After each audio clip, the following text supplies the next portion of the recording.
요한일서 5장 10절로 12절 말씀, 우리 석절을 다 같이 한 목소리로 읽겠습니다. 하나님의 아들을 믿는 자는 자기 안에 증거가 있고 하나님을 믿지 아니하는 자는 하나님을 거짓말하는 자로 만드나니 이는 하나님께서 그 아들에 대하여 증언하신 증거를 믿지 아니하였음이라. 또 증거는 이것이니 하나님이 우리에게 영생을 주신 것과 이 생명이 그의 아들 안에 있는 그것이니라. 아들이 있는 자에게는 생명이 있고 하나님의 아들이 없는 자에게는 생명이 없느니라. 아멘. 우리는 예수님을 주님이라 이렇게 부르죠. 우리 지난 시간에 이 구약 성경의 언어인 히브리어를 당시의 언어인 헬라어로 번역하면서 하나님이라는 단어를 큐리오스, 주님이라 이렇게 번역했음을 살펴보았습니다. 그런데 이 큐리오스, 주님이라는 하나님에게 붙였던 이 단어를 초대교인들은 바로 예수님에게 그 주님, 큐리오스라는 단어를 붙였습니다. 주님, 이 큐리오스라는 단어는 주님께서 나의 최고의 권위를 가지고 계신 분을 의미합니다.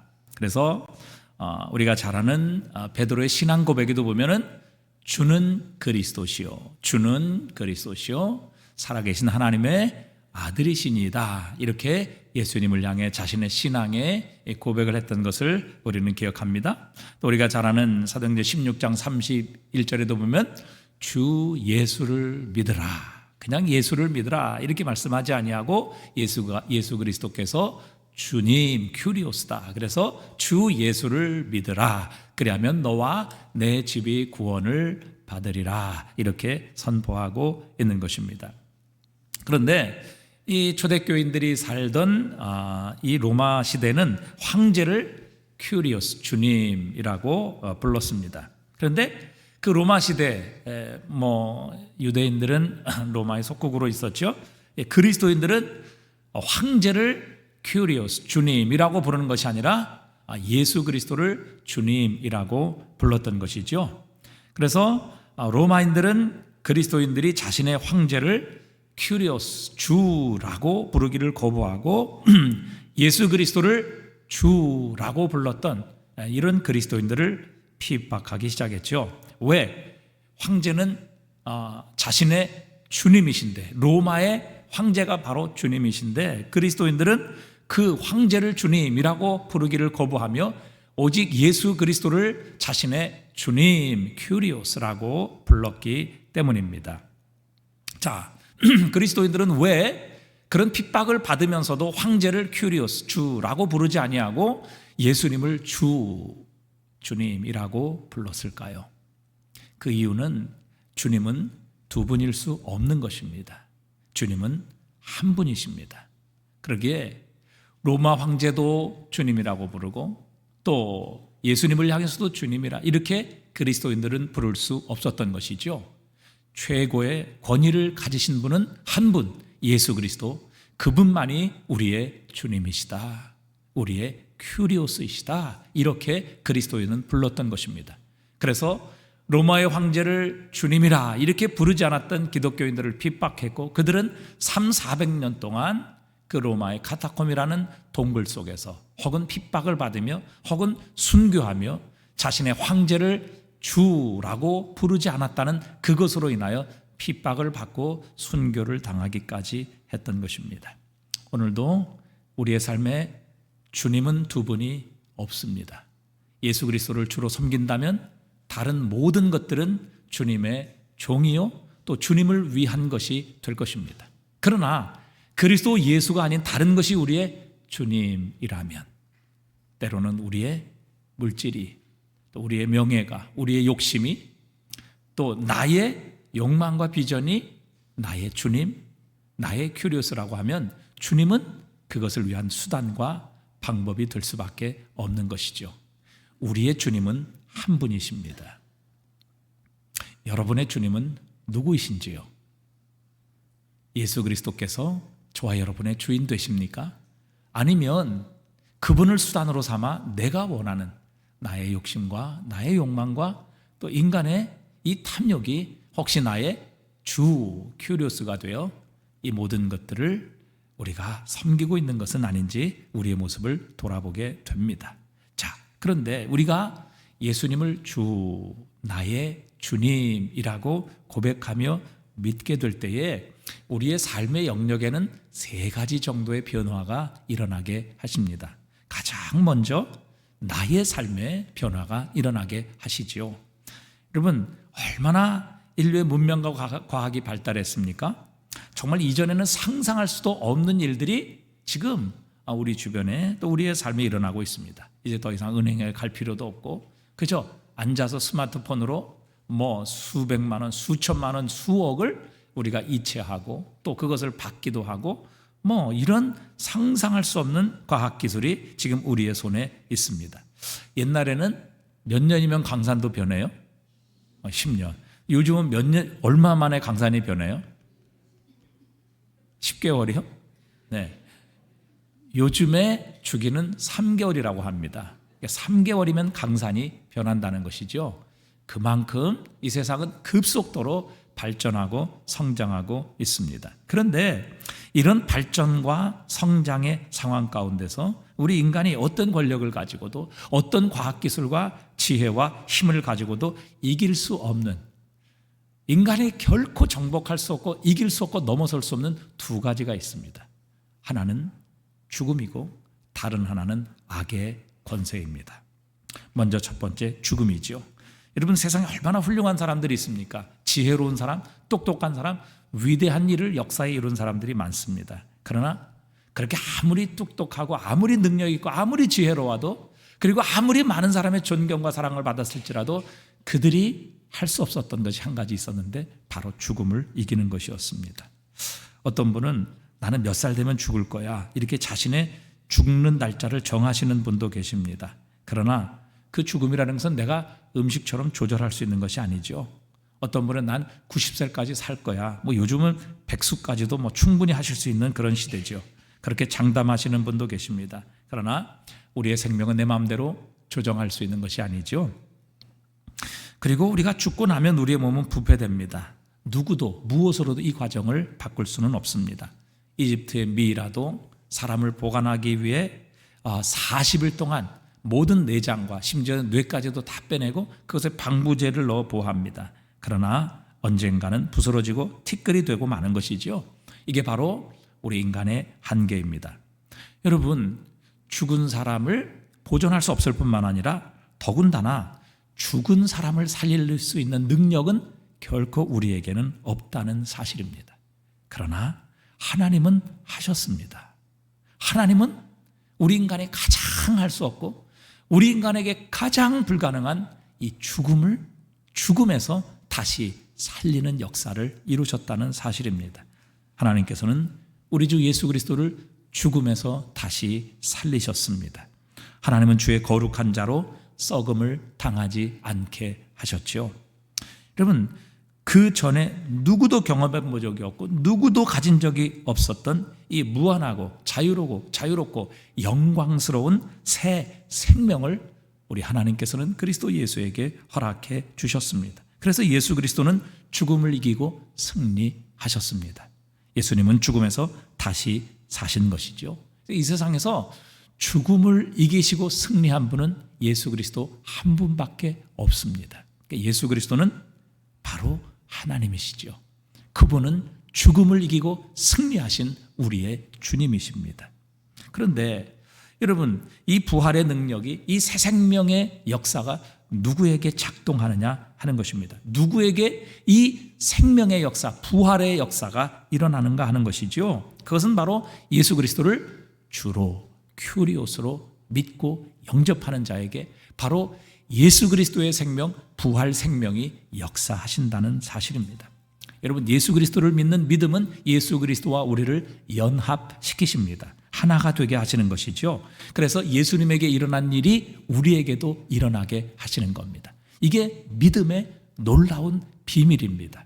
여러분, 주님이신 예수 그리스도를 믿으면 주님과 연합하게 하시고 주님과 하나가 되게 하셔서 주님에게 일어나게 하셨던 그 일이 바로 우리에게도 일어나게 하시는 것입니다. 포도나무 비유에서 여러분, 가지가 포도나무에 붙어 있으면 가지와 포도나무는 하나이죠. 그것처럼 우리가 예수 그리스도를 주님으로 영접할 때, 믿을 때에 우리는 주님과 연합하게 되는 것입니다. 세례가 무엇입니까? 우리가 그리스도와 연합하게 되었다는 것을 상징적으로 표현하는 것이죠. 예수님과 함께 내 옛사람이 죽고 예수님과 함께 새로운 삶으로 다시 태어나게 됐다는 것입니다. 그래서 여러분, 그리스도 예수 안에 있는 자에게, 예수님을 주 큐리오스라고 믿고 영접하는 자에게도 하나님께서는 이 죽음에서 승리하는 부활을 주시겠다고, 그리고 이미 새 생명을 주셨다고, 우리의 죽은 영혼을 살리셨다고, 그리고 앞으로 우리의 죽을 몸도 다시 살리시리라고 약속하고 계시는 겁니다. 자, 우리 고린도전서 15장 51절 말씀을 우리 54절까지 한번 다 같이 읽어보겠습니다. 보라, 내가 너에게 비밀을 말하노니 우리가 다 잠잘 것이 아니요 마지막 나팔에 순식간에 호련히 다 변화되리니, 나팔 소리가 나매 죽은 자들이 썩지 아니할 것으로 다시 살아나고 우리도 변화되리라. 이 썩을 것이 반드시 썩지 아니할 것을 입겠고 이 죽을 것이 죽지 아니함을 입으리로다. 이 썩을 것이 썩지 아니함을 입고 이 죽을 것이 죽지 아니함을 입을 때에는 사망을 삼키고 이기리라고 기록된 말씀이 이루어지리라. 아멘. 여러분, 예수를 주님으로 믿는 우리에게 하나님께서는 이미 새 생명을 주셨습니다. 영원한 생명을 허락해 주셨습니다. 그래서 영원한 생명은 이미 우리 안에 시작되어 있습니다. 그래서 주님께서 나를 믿는 자는 죽어도 살겠고 살아서 나를 믿는 자는 영원히 죽지 아니하리라, 그렇게 약속하신 것입니다. 우리 안에 주신 하나님의 생명, 영원한 생명은 지금 살아 있습니다. 그리고 우리의 이 육체는 결코 영원한 생명을 보존할 수 없기 때문에 우리 주님께서 입으신 영원한 부활의 몸을 입게 하시리라, 그렇게 약속하셨고, 그 약속의 증거로 예수님은 죽은 자 가운데서 사흘 만에 다시 부활하신 것입니다. 그러므로 여러분, 예수 그리스도를 주로 믿고 영접하는 자들에게는 예수 그리스도의 새 생명의 역사, 부활의 생명의 역사가 우리 안에 역사하게 하십니다. 예수님처럼 우리 옛사람이 죽고 예수님처럼 새 생명으로 부활하는 이 역사가 그리스도 예수를 주로 믿고 영접하는 자에게 일어나게 하시는 겁니다. 두 번째는 우리 인간에게 가장 불가능한 것이 바로 이 악, 그리고 악의 세력들을 이기는 것이죠. 타락한 우리는 결코 악을 이길 수 없습니다. 악은요, 우리의 육신 안에 있고요, 그리고 세상 문화 속에서 있습니다. 그것뿐만 아니라 이 모든 것을 통해 역사하는 악한 영적인 세력이 존재한다는 사실입니다. 그러나 하나님께서는 예수 그리스도를 죽은 자 가운데서 다시 살리셨습니다.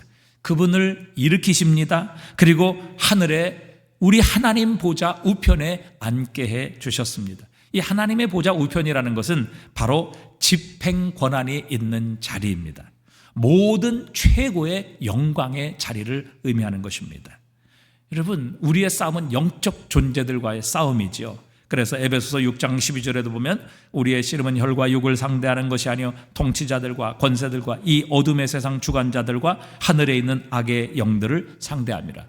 여러분, 우리가 무슨 수로, 육체를 가지고 있는 인간이 무슨 힘으로 과연 하늘에 있는 악의 영들과 싸워 이길 수 있겠습니까? 그러나 하나님께서는 이 모든 하늘과 땅 아래에 있는 모든 세력들로 하여금 예수 그리스도의 발 아래 굴복시키셨습니다. 그리고 예수 그리스도를 만물 위에 교회의 머리로 삼으셨습니다. 하나님께서 그리스도 예수를 주로 믿고 영접할 때 우리 안에 이 승리의 역사도 또한 일어나게 하십니다. 에베소서 2장 5절에 보니까 허물로 죽은 우리를 그리스도와 어떻게 살리셨어요? 함께 우리도 살리셨다. 너희는 은혜로 구원을 받은 것이라 또 함께 일으키셨다. 또 그리스도 안에서 함께 하늘에 앉으셨다. 이게 하나님께서 그리스도에게 역사하셨던 일이거든요. 죽은 자 가운데서 살리시고 예수님을 일으키셔서 하나님 보좌 우편에 앉게 하셨지 않습니까? 그런데 예수 그리스도를 주로 영접하는 자들에게는 그리스도 예수와 함께 살리시고 함께 일으키시고 그리스도 예수 안에서 함께 하늘에 앉히셨다. 즉 예수 그리스도께서 만물의 머리가 되셔서 통치하시고 다스리시고 집행하시는 권한을 가진 것처럼 그 권세가 그리스도 예수를 구주로 믿고 영접하는 자들에게 고스란히 주어졌다는 것을 우리에게 가르쳐주고 계십니다. 그래서 요한일서 5장 4절에서 말씀하시는 것처럼 무릇 하나님께로부터 난 자가 자마다 세상을 이기느니라. 세상을 이기는 승리는 이것이니 우리의 믿음이니라 말씀하고 계시는 겁니다. 예수 그리스도를 믿는 믿음이 세상을 이기는 능력입니다. 왜요? 예수 그리스도에게 세상을 이기는 능력과 권세가 주어졌기 때문입니다. 그러기에 여러분, 예수 그리스도를 향한 이 믿음, 그리스도 예수를 주로 믿고 영접하고 고백하는 이 믿음이야말로 이 세상과 우리의 육신의 정욕 모든 것을 통해 역사하는 악한 영들을 이기는 유일한 승리의 도구이며 비결이라는 사실입니다. 예수 그리스도를 믿는 자, 그분을 주님으로 영접하는 자, 주님께서 이미 세상을 이기셨기에 그분 안에 있는 자, 그분이 우리 안에 계시는 바로 그런 그리스도인들에게는 역시 우리도 세상을 이길 수 있는 힘과 능력을 공급받게 되는 것입니다. 그러기에 죽음과 악한 세력을 이기는 유일한 능력은 예수 그리스도 안에 있습니다. 예수 그리스도를 주로 영접하는 자들에게 하나님은 이 놀라운 생명과 이 놀라운 승리의 능력을 주시는 것이죠. 여러분, 그리스도 예수를 믿지 않는 사람 가운데도 잘 사는 사람이 있습니다. 생기 넘치는 사람이 있죠. 이제 파리올림픽이 시작되었습니다. 여러분, 그 운동선수들을 보십시오. 얼마나 건강합니까? 정말 부러울 정도입니다. 또 생각이나 자신의 사고 지혜에 있어서 얼마나 여러분 뛰어난 사람들, 혈기왕성한 사람들이 있습니다. 영화 배우들을 보면 얼마나 그렇게 멋있습니까? 얼마나 아름다워 보입니까? 건강하고 생기가 넘쳐 보입니다. 정말 부럽습니다. 그러나 정말 중요한 것은 우리의 육체, 우리의 생각이 아니라 바로 우리의 영혼인 것입니다. 예수 그리스도가 없는 자들은 아무리 생기차고 아무리 발랄하고 아무리 잘생기고 아무리 능력이 있고 아무리 살아있는 그런 모습처럼 보일지라도 그들은 영적으로 죽은 사람들입니다. 예수 그리스도의 아름다움을 보지 못하는 맹인이며 또 성령 하나님의 음성을 듣지 못하는 귀머거리에 불과합니다. 그들은 시체처럼 하나님의 음성에 결코 반응할 수 없습니다. 그래서 주님은 말씀하시는 것입니다. 아들이 없는 자에게는 생명이 없느니라. 세상에 무엇을 가지고 소유하고 능력과 건강, 외적인 생명력을 가지고 있을지라도 아들이 없는 자에게는 생명이 없습니다. 왜요? 아들만이 영원한 생명을 가지고 계시기 때문입니다. 그 아들만이 우리에게 영원한 생명을 주시는 하나님의 생명의 물줄기이기 때문입니다. 그래서 여러분, 자녀 열심히 공부시키는 것 중요하지요. 또 이 세상 올바른 법을 만들어가고 정말 이 세상 살기 좋은 세상, 공정한 세상으로 만들어가는 것 중요합니다. 그러나 여러분, 아무리 좋은 교육을 시키고 탁월한 지식을 얻고 좋은 법, 좋은 환경, 살기 좋은 세상을 만들지라도 그것으로 우리 인간의 죽은 영혼이 살아날 수는 없습니다. 그것으로 오늘도 이 세상을 다스리고 통치하는 저 악한 영들을 싸워 이길 수 있는 힘은 없는 것입니다. 이 타락한 세상에는 근본적인 치유가 필요합니다. 바로 그것이 그리스도 예수께서 이 땅에 오셔서 십자가를 지시고 죽으시며 다시 사신 이유이기도 합니다. 그리스도 예수 안에 있는 자에게는 생명이 있습니다. 하나님의 아들이 없는 자에게는 이 세상에 그 어떤 것을 소유하고 누리고 또 그 모든 것을 가지고 있을지라도 그것은 결코 우리의 죽은 생명을 살릴 수 없습니다. 악한 세력의 지배에서 우리를 구원할 수 없는 것입니다. 그래서 바울은 에베소 교회를 위해서 기도할 때 이렇게 기도했습니다. 에베소 1장 19절에 보니까요, 우리 한번 같이 읽어보겠습니다. 그의 힘의 위력으로 역사하심을 따라 믿는 우리에게 베푸신 능력의 지극히 크심이 어떠한 것을 너희로 알게 하시기를 구하노라. 여러분, 이 바울의 기도를 자세히 우리가 살펴보면요, 그 사랑하는 에베소 교회, 자신이 지금 감옥에서 마지막 목숨을 걸고 이 에베소 교회를 향해 편지하면서 그들에게 그 감옥 속에서조차 그들을 위하여 기도하는 기도의 제목이 그것이었습니다.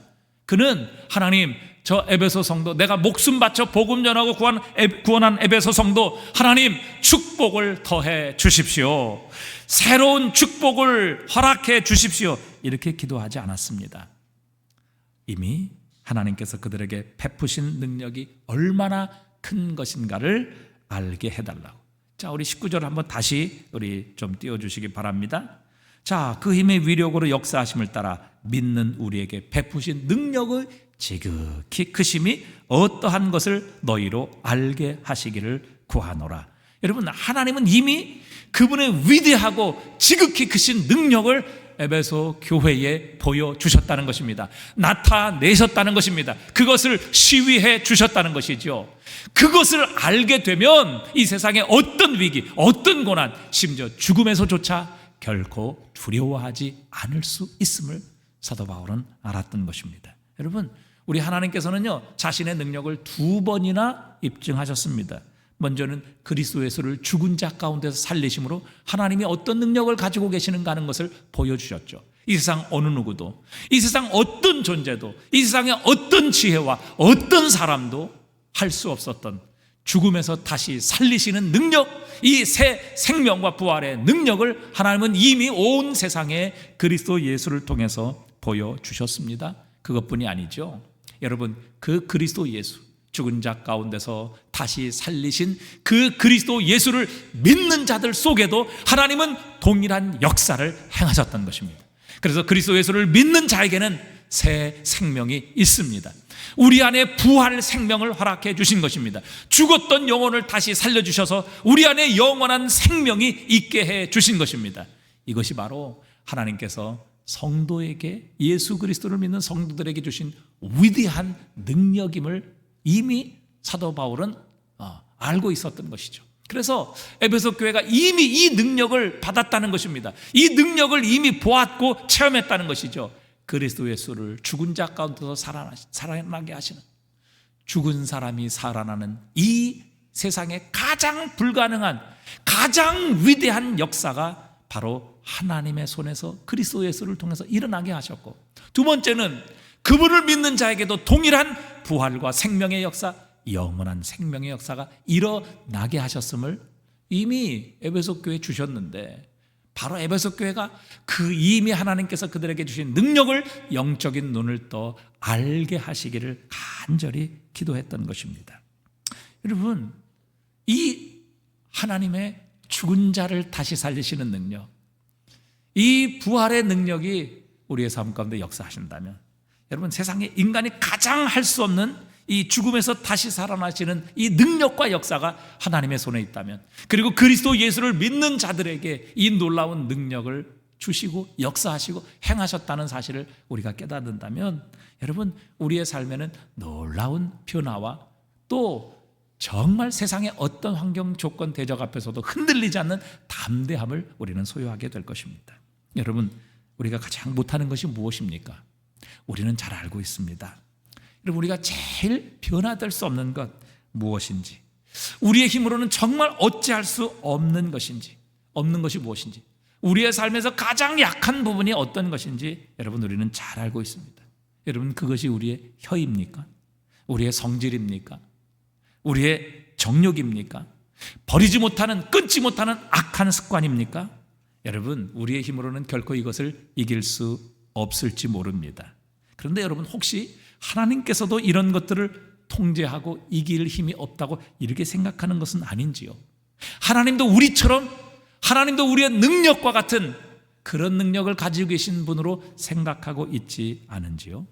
여러분, 하나님은 세상에서 가장 불가능한 죽음에서 다시 살리시는 부활의 능력을 가지고 계시는 분이십니다.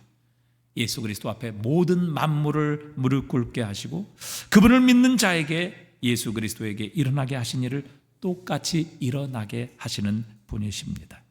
여러분, 우리가 못한다고 해서 하나님께도, 우리 주 예수 그리스도에게도 불가능한 것은 결코 아니라는 사실입니다.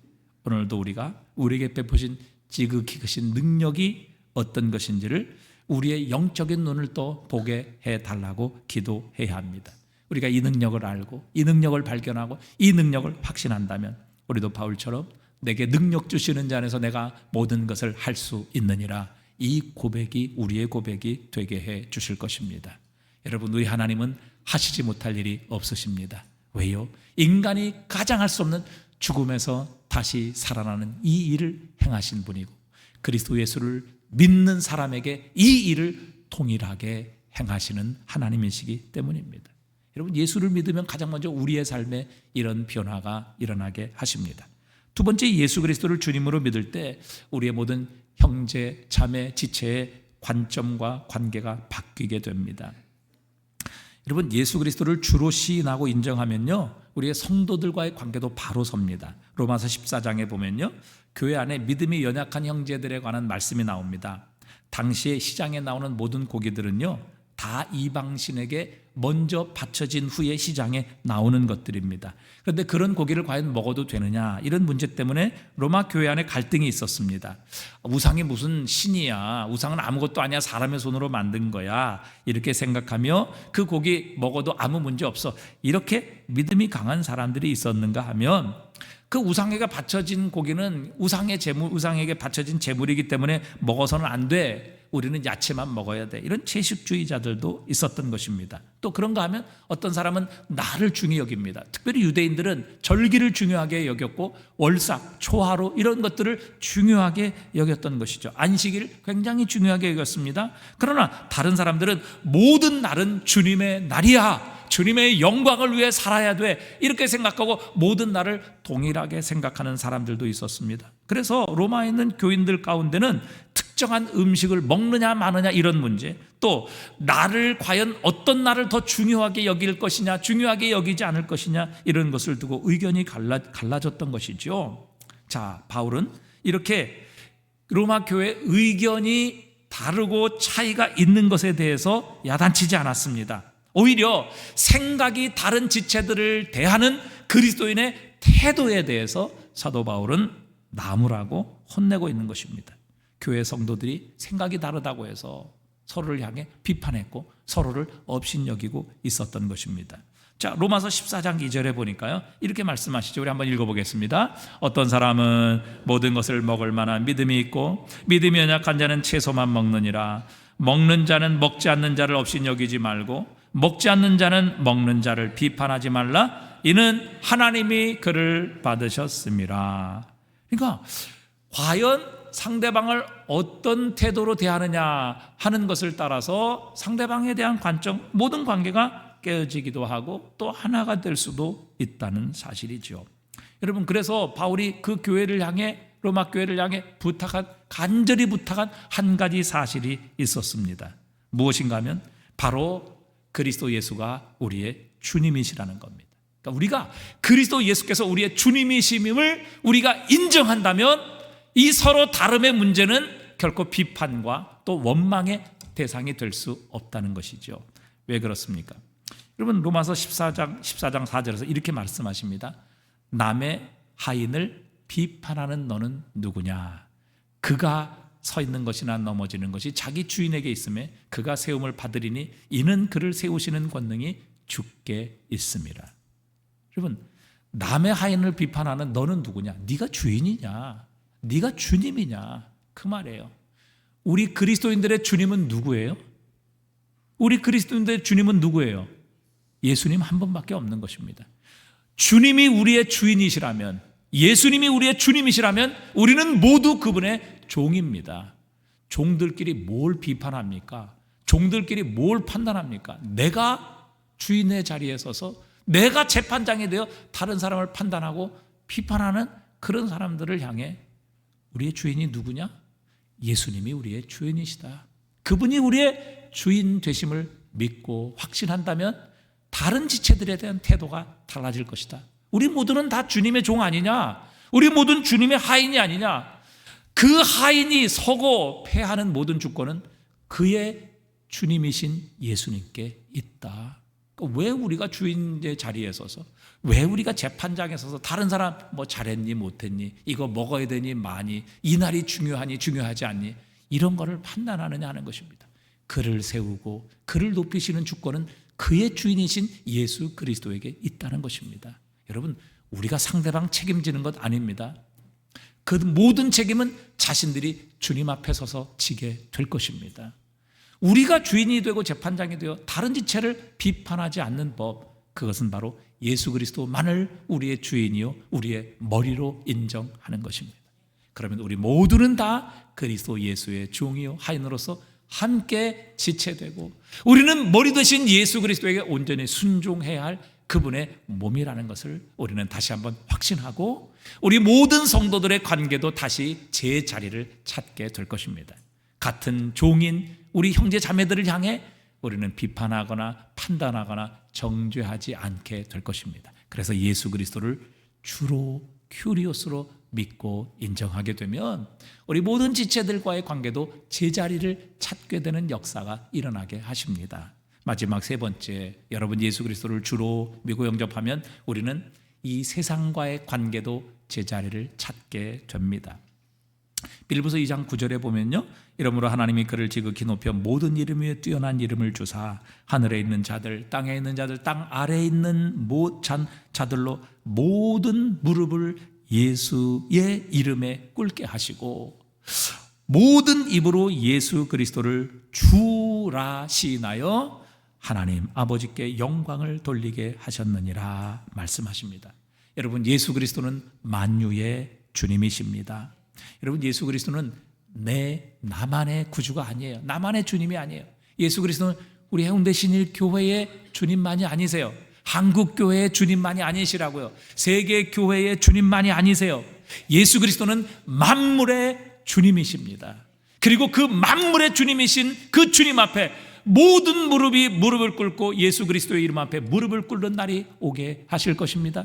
모든 입으로 예수를 주님이라, 당신이 우리의 주님이십니다. 당신이 우리의 최고의 권한을 가지고 계신 나의 주님이십니다 라고 고백하게 하시는 그날이 오게 하시리라 약속하고 계시는 겁니다. 여러분, 이것이 바로 우리가 온 땅 열방을 향해 복음을 전하고 전도해야 하는 궁극적인 이유지요.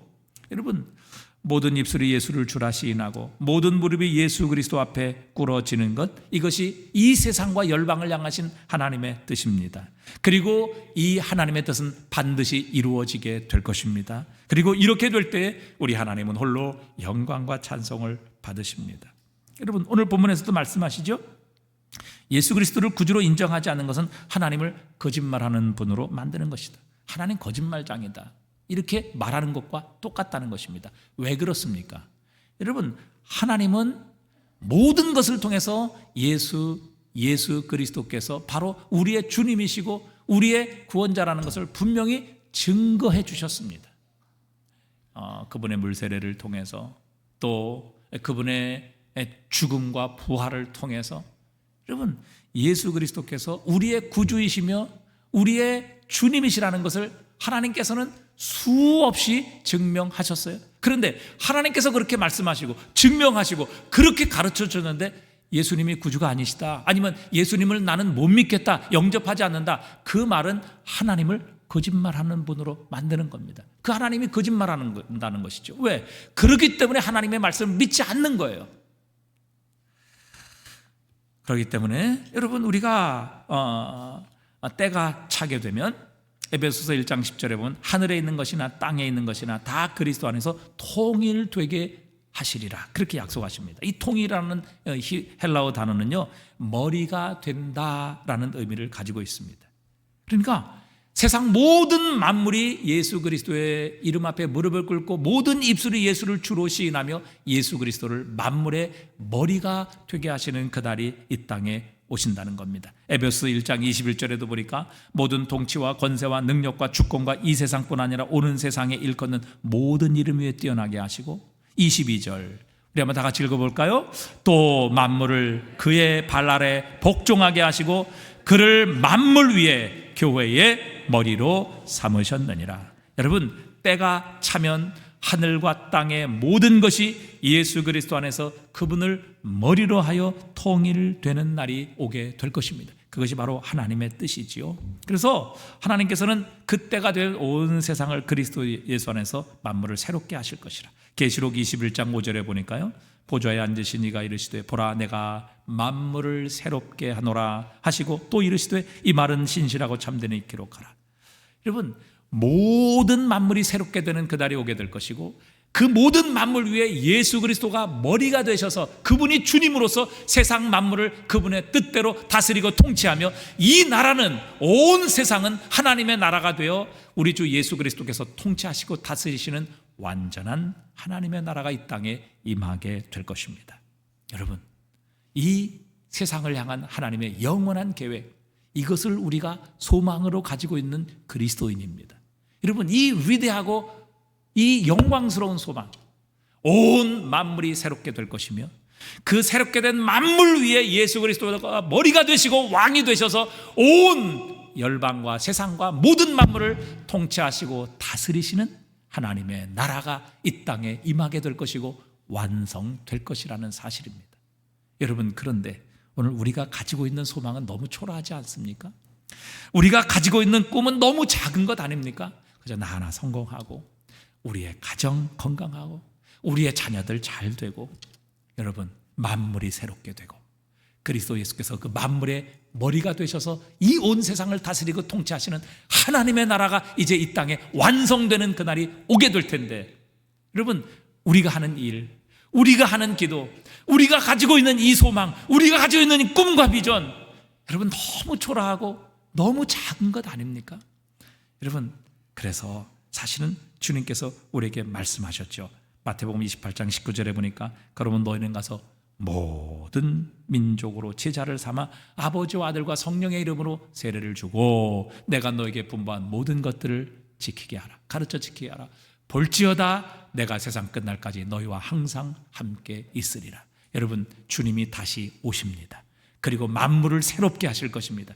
그분이 만물 위에 머리로 올라 쓰셔서 온 세상 만물을 다스리고 통치하시는 하나님의 나라가 이 땅에 완성될 것입니다. 하나님의 나라는 이미 시작되었고, 그 하나님의 나라는 완성을 향해서, 즉 예수 그리스도가 아직 복종하지 않은 그분에게 그의 입술로 예수 그리스도를 주라 시인하지 않는 그들을 기다리며 우리 주님이 다시 오실 그날을 지금 준비하고 계시다는 사실입니다.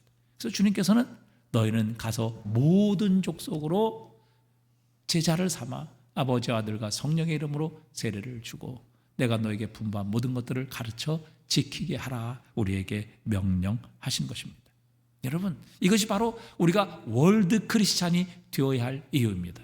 어떤 분은 한국도 복음화가 안 되는데 무슨 돈을 들여서 세계 선교하고 선교사를 파송합니까? 여러분, 그렇다면 우리 대한민국은 여러분 지금까지 복음은 하나도 받아들일 수 없었을 것이고 교회는 하나도 세워지지 않았을 것입니다. 미국 땅에, 호주 땅에, 영국 땅에, 여러분 캐나다에서 여러분 그 모든 선교사들이 자신의 생명을 걸고 이 어둠의 땅, 이 가난의 땅, 이 질병의 땅 이에 와서 그들이 젊은 나이에 순교하며 이 땅에 복음을 전했기 때문에 우리는 예수 그리스도의 복음을 듣고 생명을 얻고 이 한국교회는 세계교회 우뚝 서서 온 세계 미국을 제외한 제2위의 세계 선교사 파송국으로 하나님께 쓰임받게 해 주신 것입니다. 이 복음을 위해 하나님께서는 이 나라의 민족을 이렇게 축복해 주셨습니다. 오늘도 이 하나님의 위대한 소원, 하나님의 위대한 꿈, 하나님의 위대한 계획에 동참하고 참여하는 자들은 하나님이 복을 주실 것입니다. 세상 마지막 그날 주님께서 참 잘했다, 착하고 충성된 종아, 나와 함께 영원한 하나님의 나라를 누리자, 이렇게 칭찬받게 될 것이며 그분으로부터 영원한 생명의 면류관을 누리게 하실 것입니다. 여러분, 예수 그리스도를 나의 주 큐리오스, 주님이 나의 최고의 결정권자이시고 권위자이십니다. 주님이 나의 모든 권한을 가지고 계십니다 라고 믿고 영접하는 자에게는 세 가지 변화가 일어나게 하십니다. 가장 먼저 나의 삶 속에, 두 번째 우리의 지체들과의 관계 속에, 마지막 이 세상을 향한 우리의 관계 속에서 하나님은 우리를 변화시키십니다. 오늘 이 놀라운 생명의 역사, 이 놀라운 죽은 자 가운데서 다시 일으키시는 이 세상 어느 누구도 할 수 없는 오직 하나님만이 하실 수 있는 이 유일한 생명의 능력, 이 부활의 능력, 이 놀라운 구원의 능력의 역사가 다시 한번 저와 여러분에게 나타나기를 소원하며, 하나님께서 우리 영적인 눈을 열어 하나님이 우리에게 이미 베푸신 그리스도 예수 안에서 우리에게 보여주시고, 그리스도 예수를 믿는 우리 안에서 이미 역사하신 이 위대한 하나님의 능력을 우리의 눈을 또 보게 하시는 은혜가 있기를 바랍니다. 우리가 이 은혜를 깨닫고 확신한다면 세상에 두려워할 것이 없습니다. 죽음도 아무것도 아닙니다. 죽음은 영원한 생명을 향한 하나의 과정일 뿐이지, 우리는 죽음을 지나 진정한 자유, 진정한 영광, 완전한 삶을 살아가는 이 놀라운 하나님의 축복의 세계로 들어가게 하시는 겁니다.